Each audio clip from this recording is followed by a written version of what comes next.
Ad-din hospital এটা প্রসিদ্ধ hospital, তাই না?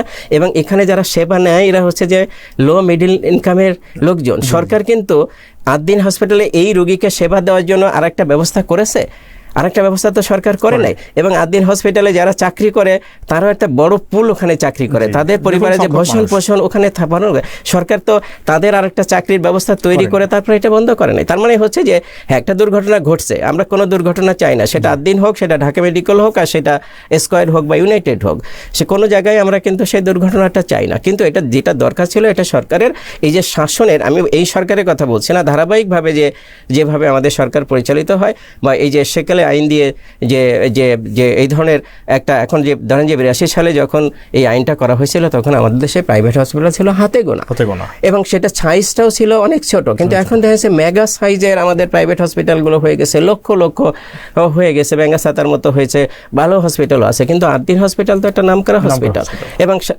জনগণের কাছে একটা সার্ভে করেন যারা এখান থেকে সেবা নিয়েছে, সেটা বলবে যে এটা সেখান থেকে তারা ভালো সেবা পেয়েছে। এবং আদ্দিন হসপিটালই একমাত্র হসপিটাল যেখানে এক্সপ্লিসিটলি প্রাইসটা লেখা আছে যে কোন সেবার দাম কত। অন্য হসপিটালে গিয়ে কিন্তু আপনি পাবেন 250 টাকা ডায়ালিসিস দেওয়া হয়, এরকম কথা বলা হয়েছে। তাহলে সেই জায়গাগুলোতে সরকারের যেটা চিন্তা করা উচিত ছিল সেটা হচ্ছে যে একটা সস্তা জনপ্রিয়তার জন্য এটা না করে সরকার এটা চিন্তা করা ছিল, হ্যাঁ ডেফিনেটলি আদ্দিন হসপিটালে ঘটনা ঘটছে তাকে কিন্তু জরিমানা করবে। এবং জরিমানা করে যেটা করতে পারতো সেটা হচ্ছে যে লাগলে 3 গুণ জরিমানা করতো, যে জরিমানা করে এই টাকাটা যারা ভুক্তভোগী, যাদের বাচ্চা মারা গেছে তাদেরকে কিন্তু এটা তাদেরকে কম্পেনসেট করতে পারতো। কিন্তু কোনোভাবেই যে একটা ঘটনা কিন্তু স্যার জরিমানা দিয়েছেন বলেছেন, রাইট। তো এইভাবে হচ্ছে যে, এবং আদ্দিনে যদি আজকে দেখেন যে এভাবে যদি এখন যদি আদ্দিনে যে অবস্থায় হসপিটাল রান করলো বা যেটা মারা গেল, আপনি বাংলাদেশের প্রাইভেট হসপিটালগুলো এখন দেখেন যে বেশিরভাগ হসপিটাল কিন্তু ঝুঁকিপূর্ণ অবস্থায় আছে, কিন্তু তারা কি এখান থেকে সিগন্যাল পাচ্ছে? কেউ কিন্তু পাবে না, কারণ এটা reactive measures. So reactive measure থেকে কেউ কিন্তু কারেকশন হয় না, সেই জন্য আমাদের প্রোঅ্যাক্টিভ মেজারের দিকে যেতে হবে। যারা স্বাস্থ্য খাতের উদ্যোক্তা তাদের কাছে আসলে কি মেসেজ যায়? ডেফিনেটলি যেটা হয় সেটা হচ্ছে, আমি বলছি সেটা হচ্ছে যে কোনো বাচ্চা মারা যাক, সেটা সরকারি থেকে মারা যাক, বেসরকারি থেকে মারা যাক, সেটা তো আমার বাচ্চা মারা গেলে তো সেটা যাদের বাচ্চা মারা গেছে আমার বাচ্চার মারা গেলে তো সে একই ফিলিংস হবে, তাই না? তাহলে সেক্ষেত্রে এটা কোনোভাবেই কাম্য না। আমাদের যেটা স্বাস্থ্য সেবা, যেখানে হচ্ছে যে রোগীর জীবন বাঁচাতে গেছে সেখানে যে রোগী মারা যাবে সেটা তো আমরা কেউ চাই না। তার মানে সরকারের এবং হসপিটাল কর্তৃপক্ষের আমাদের তাহলে অ্যাক্রিডিটেশন সিস্টেম থাকতে হবে, এবং কোনো জায়গায় তাদের অ্যাক্রিডিটেশন সিস্টেমে যদি তাদের পয়েন্টস কম আসে তাহলে তারা সতর্ক করবে যে এখানে হসপিটাল এই সেবাটা এখানে দেওয়া যাবে না।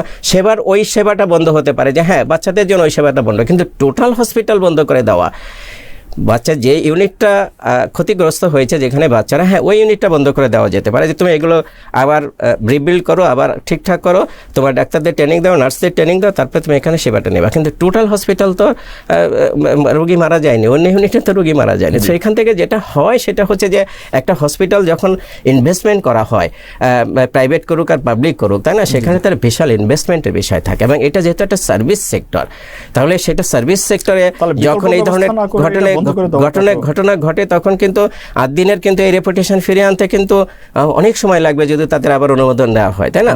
এবং তাদের শুধু তো এখানে না, তাদের কিন্তু অন্যান্য জায়গাও সেবা দিচ্ছে, তাহলে এই জায়গাগুলো কিন্তু ইম্প্যাক্ট পড়ে। এবং এটা শুধু সেখানে না, এই আমাদের দেশে এই যে এটাকে কেন্দ্র করে যেটা হবে সেটা হচ্ছে যে আমাদের দেশের রোগীরা যেখানে দেশের বাইরে যায় তারা কিন্তু এখানে মার্কেটিং করার সুযোগ পেয়ে যাবে। দেখো যে তোমাদের প্রসিদ্ধ হসপিটালে যদি এই অবস্থা হয় তাহলে তোমাদের ছোটখাটো হসপিটালে কি অবস্থা হবে? তাহলে সেই জিনিসগুলোকে সরকারের মাথায় রেখে সিদ্ধান্ত নেওয়া দরকার। সরকারি হসপিটালে যে সিস্টেম হওয়া উচিত, বেসরকারি হসপিটালে সেরকম সিস্টেম হওয়া উচিত।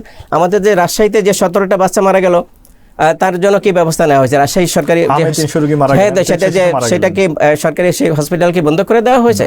তাহলে এখানে সরকারি হসপিটালের জন্য এক নিয়ম, সরকারি হসপিটাল অ্যাক্রিডিটেশন লাগবে না, আর বেসরকারি হসপিটাল লাগবে সেটাও না। অ্যাক্রিডিটেশন সরকারি এবং বেসরকারি সব হসপিটালেই থাকতে হবে। সরকারি হসপিটালের ফার্মেসি লাইসেন্স থাকতে হবে, বেসরকারি হসপিটালের ফার্মেসি লাইসেন্স। আপনি জানেন যে সরকারি হসপিটাল ফার্মেসি লাইসেন্স নাই।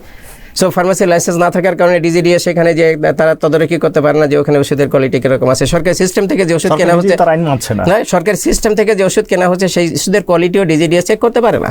তাহলে এটা 2 রকমের বৈষম্য থেকে যাচ্ছে।